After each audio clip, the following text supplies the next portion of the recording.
Is there a best all-in-one liquid fertilizer for the planted aquarium? In my opinion, no. There's so many different brands and products out there, and each one has its own set of pros and cons. What it really boils down to are what are the demands of your tank. In today's video, I'm going to explain some of the different fertilizers out there and how you can read the back of them to understand which one suits your tank best. Why is liquid fertilizer even important in the first place?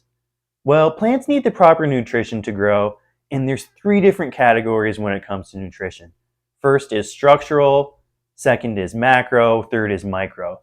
So the structural and macronutrients are really the building blocks of the plant. They're actually like the physical materials that the plants use to build so that they can grow. And then micronutrients are found in a lot smaller percentage of the plants. Those are important for regulating internal processes. So if you want to have really healthy plants, you're going to want to give them both a good healthy substrate and a liquid fertilizer. On average, most aquarium plants will uptake about 80% of their nutrients from the soil and about 20% from the water column. This number is variable if you have plants like epiphytes like Bucephalandra, Anubias, or Java ferns, then that amount is almost 100%. Those plants don't set their roots in the substrate, and they rely on having healthy nutrition in the water column. Now, there's always some exceptions. If you look inside my tank here, you can see that there's actually a whole bunch of stem plants that I've just kind of shoved up top. Technically, these stems are drawing 100% of their nutrition from the water column and 0% from the substrate. There's all sorts of workarounds for growing plants. You can experiment with different methods. There is no one-size-fits-all in aquarium keeping, which is one of my favorite things about keeping planted tanks. So let's say you have a really healthy tank and you stop using liquid fertilizers. Let's take a look at my 75-gallon to see what happened to a lot of my plants when I stopped using fertilizer. It's a fairly healthy planted tank, and it's got a couple issues. One of them being that, right here, my fertilizers are done, and I noticed this a couple weeks ago. I've been doing just pumps every day or every other day. But I don't know how long that's been out, and I know that it's been long enough to affect some of my plants. So in this tank, I used to have really healthy Bucephalandras. You can see that they're kind of struggling a bit, especially this one. Lots of algae growing on this other one, stagnant growth. Same with this Anubias here. Whereas, I go over on this side of the tank and some of my Bucephalandras look pretty darn healthy. Kind of oddly enough, I'm surprised that this Java fern shows no signs of nutrient deficiency. I guess that's one of the differences between a hardy plant and kind of a sensitive plant. So Bucephalandras aren't necessarily a difficult plant to keep, but they are a little more sensitive. This Java fern's almost bulletproof. You could throw it in a bucket, leave it in your garage with the lid on the bucket for a few months, and it would still be in good condition. This guy would melt back. So when you start seeing signs like that, then you know, hey, something's up with my fertilizer. It's a good idea to keep a few of these more sensitive plants in your tank. They're going to show signs of nutrient deficiency before your big ones do. And that's a good opportunity for you to solve those problems before they become big and impact your whole tank. Same with stem plants. I got this Hygrophila angustifolia rubra back here. This is super hardy. That plant always does well. But then I have some of my other, like Proserpinica palustris, some Pogostemon erectus, and those have suffered greatly. This whole patch back here, I did do a bit of trimming recently, is just decimated, and that's completely my fault for not staying on top of fertilizers. Another reason why it's a really good idea to use liquid fertilizer is that it helps to extend the life of your soil or your substrate. If your plants are kind of starved, they're going to deplete the nutrition from there, and you're going to end up having to put root tabs in there or even replace your soil altogether, liquid fertilizer will really help you to extend the life of your soil, maybe 2 or 3 times. So there's really 2 different ways to dose your tank with liquid fertilizers. There's the all-in-one, which is what I'm a fan of, and then there's dosing each chemical element on its own. So back in the day, the technology wasn't around to combine all of the chemical elements into one all-in-one fertilizer. For some reason, when they would mix, they would cancel each other out and some of the nutrients would become destroyed basically. But today, that's not the case. You don't have to go out and buy, calcium, iron, magnesium, zinc, nitrogen, phosphorus, like all that stuff. You can just get it in one bottle. And so I think there's a big downside to using the dosing each chemical element unless you're an absolute expert. So for one, it's hard to find test kits for everything. And you run the risk of getting an algae bloom when you overdose certain ones. So nitrogen, for example, is really linked to most types of algae. Iron, if you overdo iron, you're really prone to get staghorn outbreak. And then even if you underdo certain things like phosphorus, you're prone to getting a green spot algae bloom. So the all-in-ones are really great because we know that you can kind of just look at the back of the back of the bottle. There's instructions on how much to use, and everything should be balanced great if you pick a good brand. And that means you're not going to have to go out and test a million different things. In a little bit, I'll go over how much you should be dosing and how you can understand whether or not the instructions on the back of the bottle apply to you, if you should be tweaking it at all. So what should you be looking for in your liquid fertilizer? There's a bunch of different elements that you should be looking for, and it's a pretty straightforward list. I'll go over that.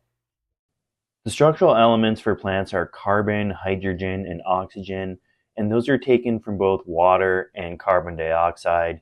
Even if you're not injecting CO2 in your tank, it's still there and it's still absolutely essential for your plants to grow. Then there are the macronutrients. Those are broken down into 2 categories. The primary ones, which they need in a higher percentage, are nitrogen, phosphorus, and potassium. And then the secondary ones are magnesium, calcium, and sulfur. So one of the things that you might notice is that sometimes companies sell macro and micronutrients, and usually the macros just include the primary macronutrients, whereas the micros will include all of the secondary macronutrients and a list of some of these micronutrients. For the micronutrients, there's a longer list of them, but these 7 are the absolute essential ones. Boron, zinc, manganese, iron, copper, molybdenum, chlorine. So if you're looking for a good all-in-one liquid fertilizer, essentially they should have all of these elements that I've listed here. Realistically, you probably won't find, or you might not find every single micronutrient listed, and that's okay if it's maybe missing one. You usually don't see chlorine, but you should find all the other stuff. And then it absolutely needs to have all of the macronutrients. So if you're looking at some all-in-one fertilizer that doesn't include a lot of those nutrients, then you should probably rethink whether that's a good option to use. Because these are all things that's well proven that both terrestrial and aquatic plants need to grow. So how do you get these liquid fertilizers from the bottle into your tank? Well, a lot of them come with a little pump. You can just pump it into the tank, or you can buy a dosing pump, and that's pretty convenient. It just runs on a timer, and you have some little airline tubes that go up into your tank, and it's set to go off once a day, twice a day, once every other day, 3 times a week. You can do whatever you want. All right, so now for one of the most important parts of this topic is, how do you know how much all-in-one fertilizer to put in your tank? There are instructions on the back of the bottle, but those instructions are basically what I use as a starting point. So I start a little bit under what they recommend. They'll usually break it down for a high-tech or low-tech tank. High-tech will get more, low-tech will get less. And that's because additional light and CO2 is going to basically turbocharge your plants. It's going to enable them to use more nutrients. If you're not using high levels of light or CO2, then your plants aren't going to be growing as fast. They're not going to need as many nutrients. And if you put a lot of nutrients into a low energy system like that, it's going to result in algae. It's also going to be bad for your fish. So the best way to figure out how much to put in is to pick basically an indicator element. And I like to use nitrates for my tanks. So I'll look on the back of the bottle.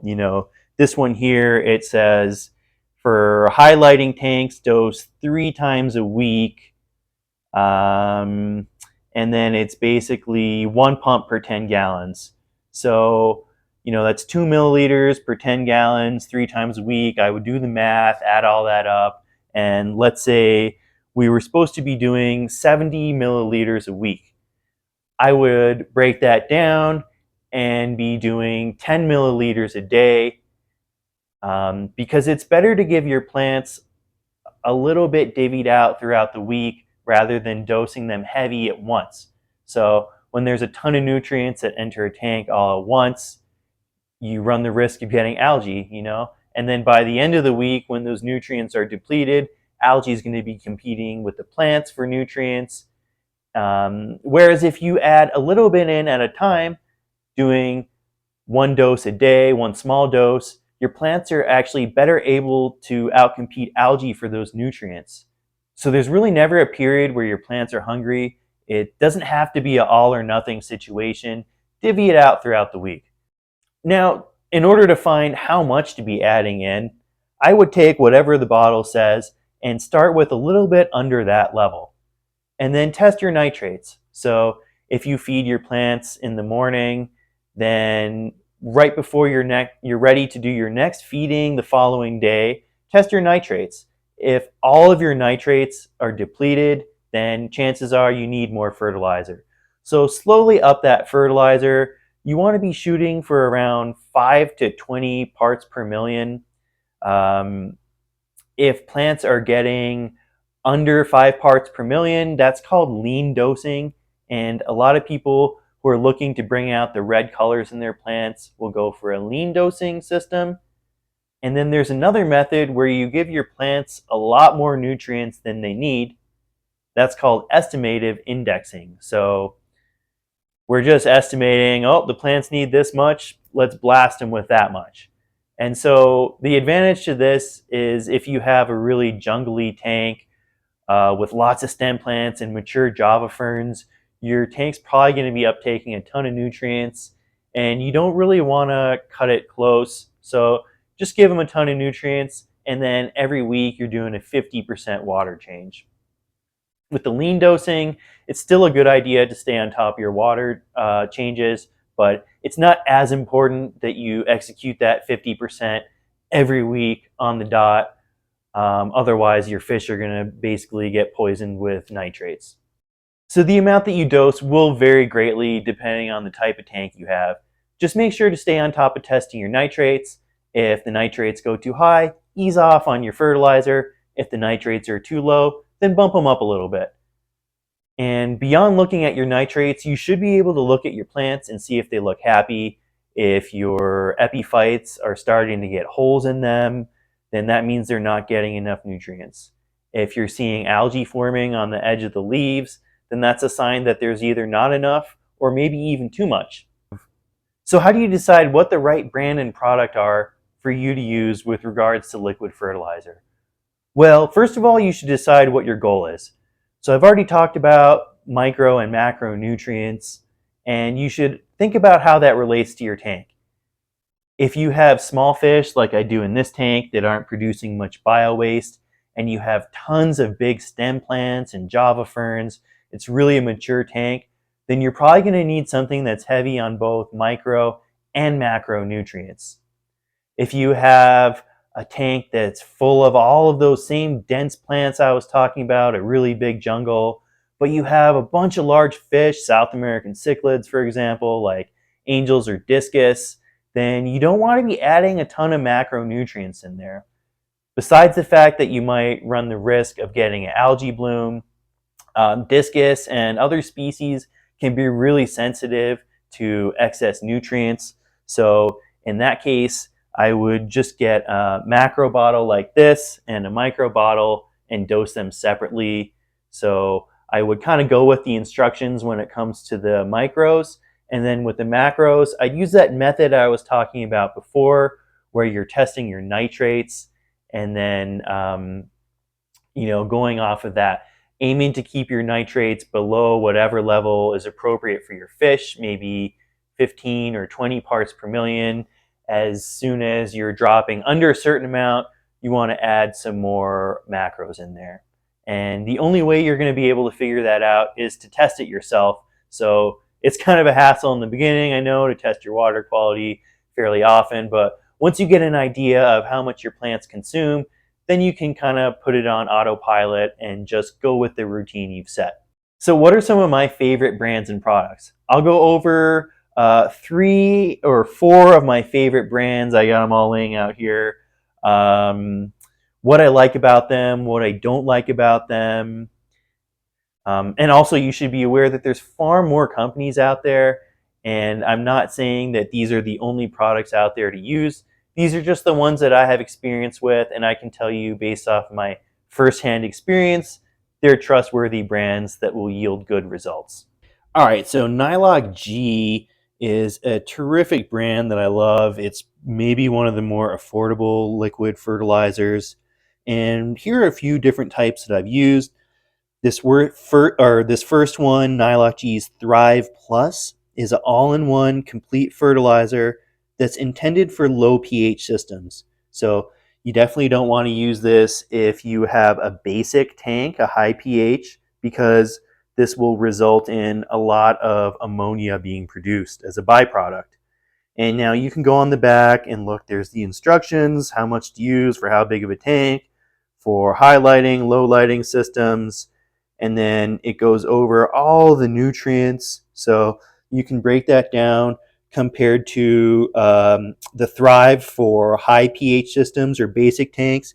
It's almost the same breakdown, a little bit lower nitrogen in this one. And then if you look at the complete low-tech fertilizer, it's basically the same thing, except, the nitrogen 1.24% instead of 2.56%. So about half, and you can look across at anything and really see that it's about half the nutrient content. So basically half of this is water, or basically twice as much water in this as these other ones. Essentially, a workaround, if they're the same price, I'd have to check, is you could just use this all-in-one, but use half the dose instead of this. And then, like I talked about before, the macros and micros, ALGAE has these 2 products, but tons of different companies also produce micros and macros, and they'd be a great way to kind of work around some of your fish waste without excluding these micros, and then supplementing a little bit extra when you notice that your plants have gone through most of your fish waste. All right, and then 2-Hour Aquarist, I absolutely love this brand. APT1, also labeled APT0, kind of confusing, is basically the micronutrients. So you can see there, per 5 milliliters of this, it adds potassium, iron, and trace elements. And then if you look at this APT3, it's the complete formula, and it's got all the nutrients on there, micros and macros, nitrogen, phosphorus, potassium. It's all labeled with percentages. And so a good way to think about how this compares to another brand, the nitrogen, it's 2.56% per pump, and then in here, nitrogen, it's going to be 0.67. And then if we compare some of the other things, the smaller ones like maybe boron, that's going to be 0.008% on the NILOC, and it's going to be 0.015% on the APT. So that just gives you an indicator that this one is a lot heavier on the macronutrients And this is a lot heavier on the micronutrients, and it's kind of even labeled that way. It's got a red plant on the front to give you the impression that this is better for pulling those reds out of your tank, whereas this all-in-one is really just designed for good general all-around plant growth.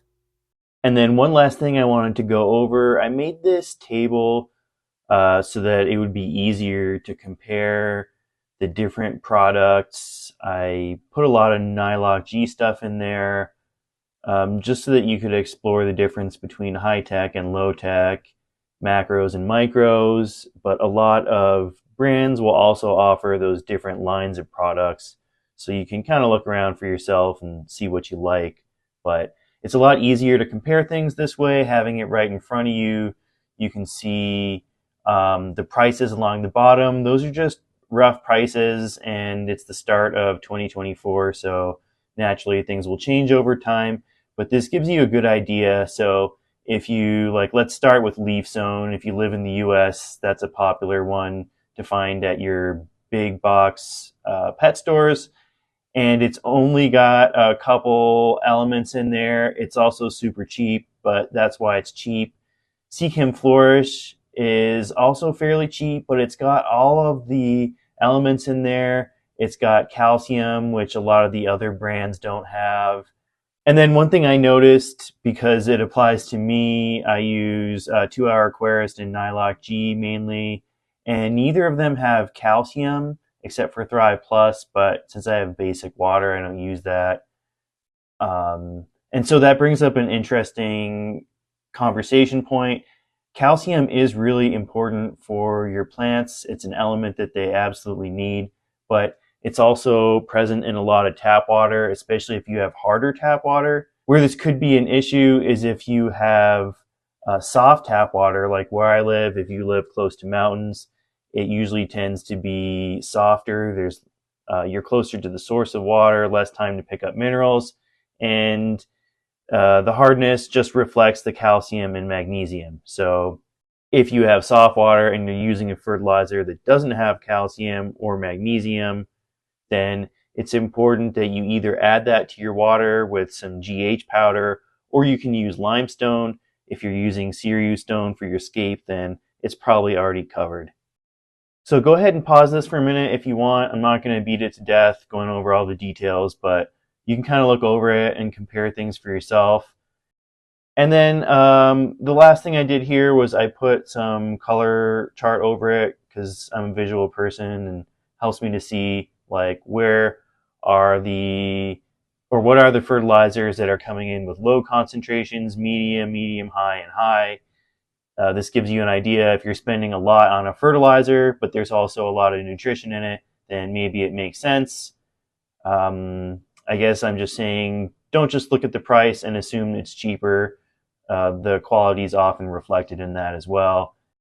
That wraps up my video today for all-in-one liquid plant fertilizers. Please let me know if you have any questions. Thanks a lot for watching. If you did enjoy today's video, I'd appreciate if you could hit a like button, leave a comment, subscribe. It helps YouTube know that I'm creating useful content and encourages me to make more content for you in the future. Thanks a lot. Until next time, see ya!